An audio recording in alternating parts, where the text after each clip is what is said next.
নমস্কার। মোহনপুর অনিতা স্কুলের পক্ষ থেকে সকল ছাত্রছাত্রীদের অভিনন্দন। আজকে আমি তোমাদের বিশ্বায়ন পার্ট 2 বোঝানোর চেষ্টা করব। অর্থাৎ দ্বাদশ শ্রেণীর রাষ্ট্রবিজ্ঞানের বিশ্বায়ন, যে তোমার শেষের অধ্যায়টি তোমাদের রয়েছে সেটা হলো বিশ্বায়ন। সেই বিশ্বায়নের প্রথম ভাগে আমি তোমাদের বিশ্বায়ন সম্পর্কে সমগ্র ধারণা দিয়েছি। এবার বিশ্বায়নের দ্বিতীয় ভাগে আমি তোমাদের কতগুলো ইম্পর্টেন্ট প্রশ্ন তুলে ধরেছি। আশা করি এই প্রশ্নগুলো পড়লেই পুরোটা চ্যাপ্টার তোমরা বুঝে যেতে পারবে এবং পুরো অধ্যায়ে যা কিছু আছে তার একটা ধারণা নিয়ে নিতে পারবে। যাই হোক, আর কথা বলে লাভ নেই, আমরা এবার আমাদের মূল বিষয়ের দিকে এগিয়ে যাব।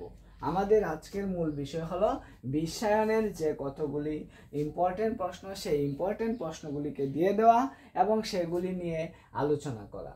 যদি কোনো ছাত্রছাত্রী আমার ক্লাসটা ভালোভাবে বুঝে এবং সেই ক্লাসটাকে বুঝে লেখার চেষ্টা করে, তাহলে অবশ্যই আমি ধারণা করে নেব যে অবশ্যই তোমরা বই না দেখে লেখার একটা ধারণা পেয়ে যাবে। আর মন থেকে লেখাটাই হলো সবচেয়ে ইম্পর্টেন্ট এবং সবচেয়ে ভালো দিক। কারণ মুখস্থ বিদ্যায় যতই তুমি শিখো না কেন, তোমার পাহাড় জমে যাবে, একের পর এক শিখতেই হবে। তাই আমি ছাত্রছাত্রীদের কাছে অনুরোধ করি, তোমরা অবশ্যই মনোযোগ সহকারে ক্লাসটা করবে এবং যদি কোনো জায়গায় অসুবিধা হয় তাহলে অবশ্যই আমাকে কমেন্ট করে জানাবে। তো আমাদের প্রথম প্রশ্ন হলো, বিশ্বায়ন বলতে কি বুঝো? যদিও বিশ্বায়ন বলতে কি বুঝো তা তো আমি তোমাদের বুঝিয়েছি, তবু আজকে আবার বুঝিয়ে দিচ্ছি যাতে করে তোমরা লিখতে পারো। না, বিশ্বায়ন হলো এমন একটি ব্যবস্থা বা প্রক্রিয়া যেখানে এক মেরুকৃত সীমাহীন বিশ্বে প্রতিটি রাষ্ট্রের অর্থনীতির সাথে সংযুক্ত হয় এবং এর ফলে বিশ্বব্যাপী পণ্য সামগ্রী, পরিষেবা ও পুঁজির অবাধ আদান প্রদান চলে এবং যার মূল লক্ষ্য হলো বিশ্বজুড়ে উৎপাদন ও মূলধনের রাষ্ট্রীয়করণ ও আন্তঃরাষ্ট্রীয়করণ। ঠিক আছে, অর্থাৎ বিশ্বায়ন বলতে বোঝানো হয়েছে যে কি পরিষেবা, পুঁজি এবং অর্থনৈতিক দিক বলো, রাজনৈতিক দিক বলো, এই সবগুলি দিক একে অপর, একটা দেশ অপর দেশকে কি করবে, বিনিময়ের মাধ্যমে যে সমগ্র বিশ্বের উন্নয়ন, এটাকেই বলা হয় কি বিশ্বায়ন। এবার হলো সাইবার অপরাধ কি? এটাও খুব সুন্দর প্রশ্ন এবং তোমাদের পরীক্ষায় এসে যেতেই পারে।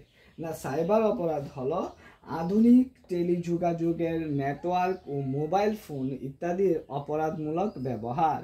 কোনো ব্যক্তি বা ব্যক্তিবর্গের বিরুদ্ধে ইচ্ছাকৃত সম্মানহানি, প্রত্যক্ষ বা পরোক্ষভাবে শারীরিক বা মানসিক ক্ষতি সাধন ইত্যাদি সকল বিষয়কে বলা হয় সাইবার অপরাধ। অর্থাৎ আধুনিক টেলিযুগে নেটওয়ার্কের মাধ্যমে দেখা যাচ্ছে অনেক খারাপ কাজ করা হয় এবং সেই খারাপ কাজগুলি যদি মানসিক এবং শারীরিক হয়ে থাকে এবং এইভাবেই যদি একটা মানুষের ক্ষতি সাধন হয়ে থাকে, তাহলে এটাকেই বলা হয় কি সাইবার অপরাধ। ঠিক আছে, তাহলে তোমরা মনে রাখবে। এবার হলো জনকল্যাণকর রাষ্ট্র বলতে কি বুঝো? জনকল্যাণকর কথাটার মাঝে একটা কিছু বোঝা যায় যে জনগণের কল্যাণ, তাহলে জনকল্যাণকর রাষ্ট্র বলতে কি বুঝো? এটা তোমরা অবশ্যই বুঝে যাচ্ছ। না, জনকল্যাণকর রাষ্ট্র বলতে, রাষ্ট্র হলো এমন এক ধরনের রাষ্ট্র ব্যবস্থা যেখানে সরকার সকল নাগরিকদের কর্মসংস্থান, রুজি রোজগার, বাসস্থান, শিক্ষা, চিকিৎসা এবং সামাজিক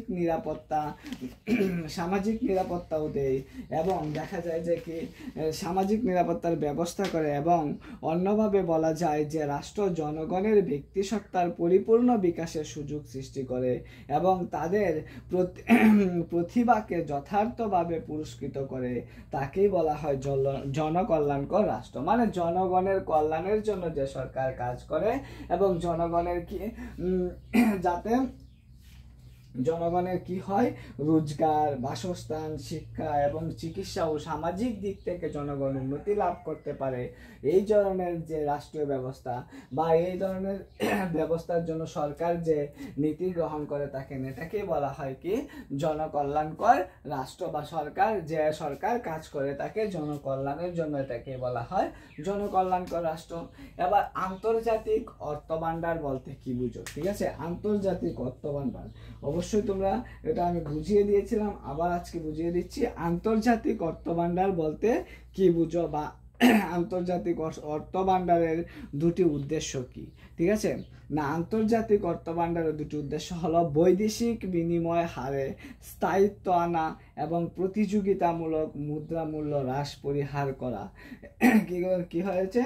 বৈদেশিক বিনিময় হারের স্থায়িত্ব আনা এবং প্রতিযোগিতা, দেখা যায় যে প্রতিযোগিতামূলক মুদ্রার মূল্য হ্রাস করতে হবে বা হ্রাস ও পরিহার করা। দ্বিতীয়ত হলো বৈদেশিক মুদ্রা বিনিময়ের উপর নিয়ন্ত্রণ হ্রাস করা এবং বহুপাক্ষিক বিনিময় ব্যবস্থা প্রতিষ্ঠা করা। ঠিক আছে, এটা হলো কি আন্তর্জাতিক অর্থ ভাণ্ডারের দুটা উদ্দেশ্য।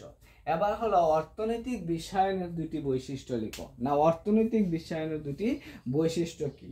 অর্থনৈতিক বিশ্বায়নের বৈশিষ্ট্যের কথা বলতে গেলে বলা যায় যে অর্থনৈতিক বিশ্বায়নের দুইটা বৈশিষ্ট্য হলো বিশ্বায়নের অর্থনীতিতে সমগ্র পৃথিবী জুড়ে প্রায় স্বতঃস্ফূর্ত ঋণ, অর্থ ও বিনিয়োগের এক প্রক্রিয়া প্রসারিত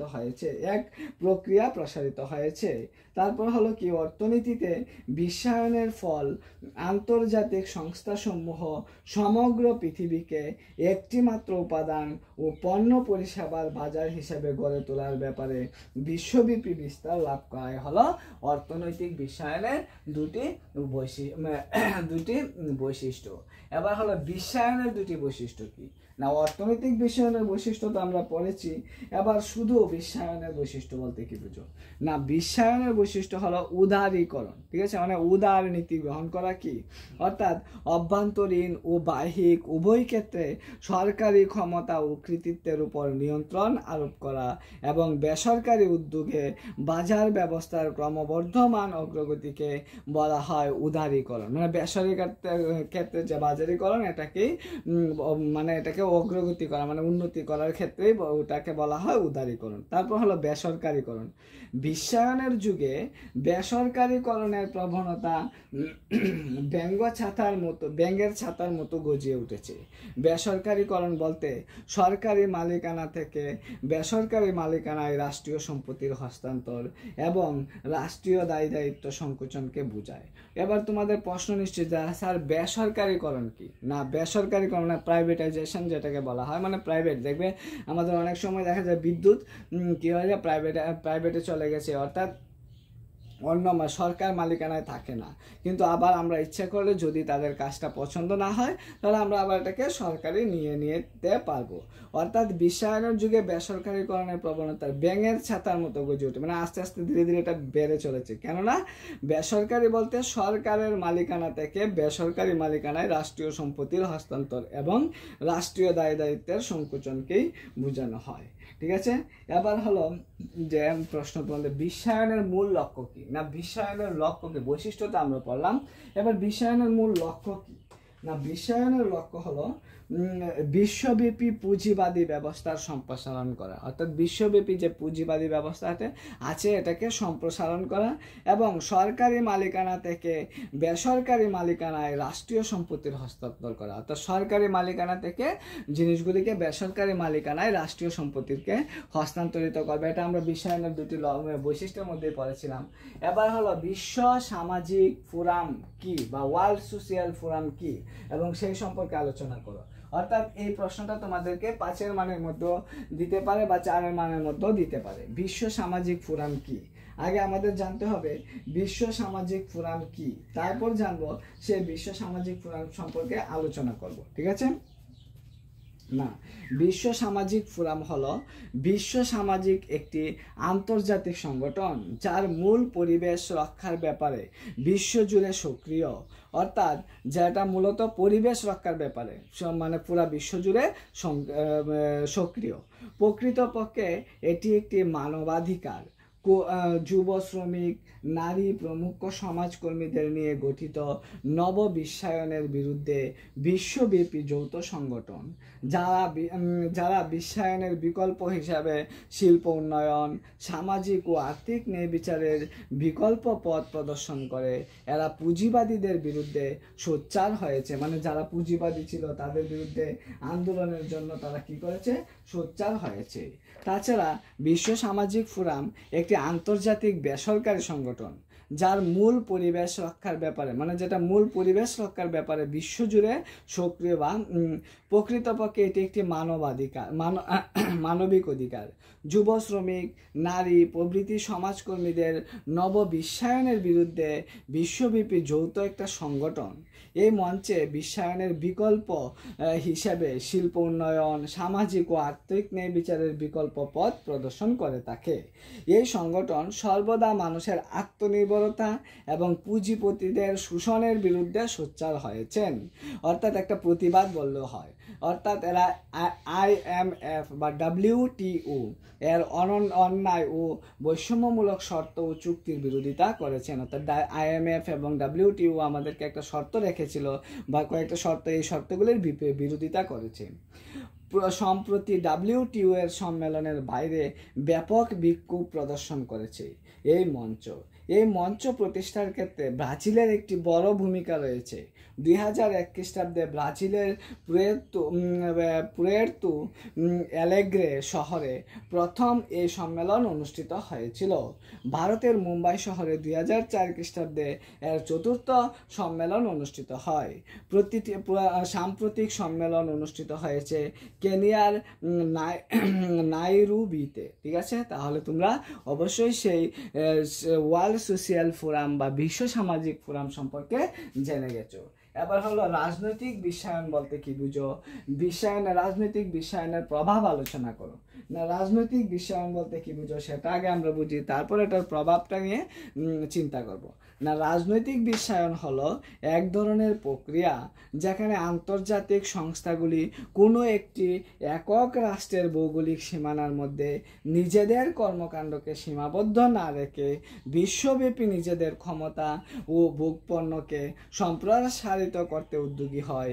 সেটাকেই বলা হয় কি রাজনৈতিক বিশ্বায়ন, বা যেমন নেটো। ঠিক আছে, নেটো রাজনৈতিক বিশ্বায়নের ক্ষেত্রে অগ্রগতি হয়েছে। ঠিক আছে, তো রাজনৈতিক বিশ্বায়নের প্রভাব বলতে কি বোঝানো হয়? না, রাজনৈতিক বিশ্বায়নের প্রভাব হলো বিশ্বায়নের কারণ নির্ণয় করলে একাধিক বিষয় গড়ে উঠে আসে। যেমন ধরো, বিশ্বায়নের বহুমাত্রিক রূপ আছে, তেমনভাবে বিশ্বায়নের প্রভাবও বহুমাত্রিক। দেশ, কাল, সমাজভেদে বিশ্বায়নের প্রভাব বিভিন্ন হয়। বিশ্বায়ন প্রক্রিয়ায় রাজনৈতিক প্রভাবের সঙ্গেও সম্পর্কযুক্ত থাকে। না, বিশ্বায়ন রাষ্ট্রীয় ক্ষমতাকে সংকীর্ণ করে দেয়, সমগ্র বিশ্বজুড়ে কল্যাণকামী রাষ্ট্র প্রতিষ্ঠার ব্রতী হয়, যার ফলে রাষ্ট্রের কার্যাবলী শুধুমাত্র আইন রক্ষা, নাগরিক সুরক্ষার মধ্যে সীমাবদ্ধ। অন্যদিকে অর্থনৈতিক বিকাশেও রাষ্ট্রের ক্ষমতা সীমিত হচ্ছে। বিশ্বের বেশিরভাগ ক্ষেত্রে বহুজাতিক সংস্থার আধিপত্য কায়েম রয়েছে, যা মূলত সরকারের সিদ্ধান্ত গ্রহণের পথে প্রতিবন্ধকতা তৈরি করে। বিশ্বায়নের রাজনৈতিক প্রভাবকে অনেকে ইতিবাচক দৃষ্টিতে ব্যাখ্যা করে থাকে। অর্থাৎ বিশ্বায়ন রাষ্ট্রীয় ক্ষমতাকে কখনোই খর্ব করতে পারে না। রাষ্ট্র তার মৌলিক কার্যাবলী স্বাধীনভাবে পালন করতে সক্ষম হয়, কারণ আন্তর্জাতিক স্তরে যে কোনো মৈত্রী চুক্তি স্থাপনে রাষ্ট্রের সমর্থন একান্ত প্রয়োজন। তাই রাষ্ট্র ব্যবস্থা সচল থাকবে। তাহলে বিশ্বায়নের প্রভাবে কিছু রাষ্ট্রের ক্ষমতা বা সামর্থ্যের পূর্বের তুলনায় অনেক গুণ বৃদ্ধি পেয়েছে। বিশ্বায়নের জন্য যে প্রযুক্তিগত উন্নয়ন ঘটেছে তা বহু রাষ্ট্রকে সমৃদ্ধ করে। বর্তমানে বহু রাষ্ট্র খুব সহজেই বিভিন্ন তথ্যাদি জোগাড় করতে সক্ষম হয়। এই তথ্যের মাধ্যমে তারা সুশাসন প্রবর্তন ও কূটনৈতিক নীতি পরিচালনে সক্ষমতা অর্জন করে থাকে। ঠিক আছে, এ হলো বিশ্বায়নের রাজনৈতিক প্রভাব। এবার তোমাদের যে প্রশ্নটা, সেটা হলো অর্থনৈতিক বিশ্বায়ন কি? না, অর্থনৈতিক বিশ্বায়ন বলতে কি বুঝো এটা আমি তোমাদের আগে বুঝিয়ে দিয়েছিলাম, তো আরেকবার বুঝাচ্ছি। না, অর্থনৈতিক বিশ্বায়ন হলো অর্থনীতির বিশ্বায়ন বলতে বিশ্ব অর্থনীতির ব্যবস্থার সঙ্গে কোনো দেশের অর্থনীতির সংযোগ সাধন প্রক্রিয়াকে বোঝায়।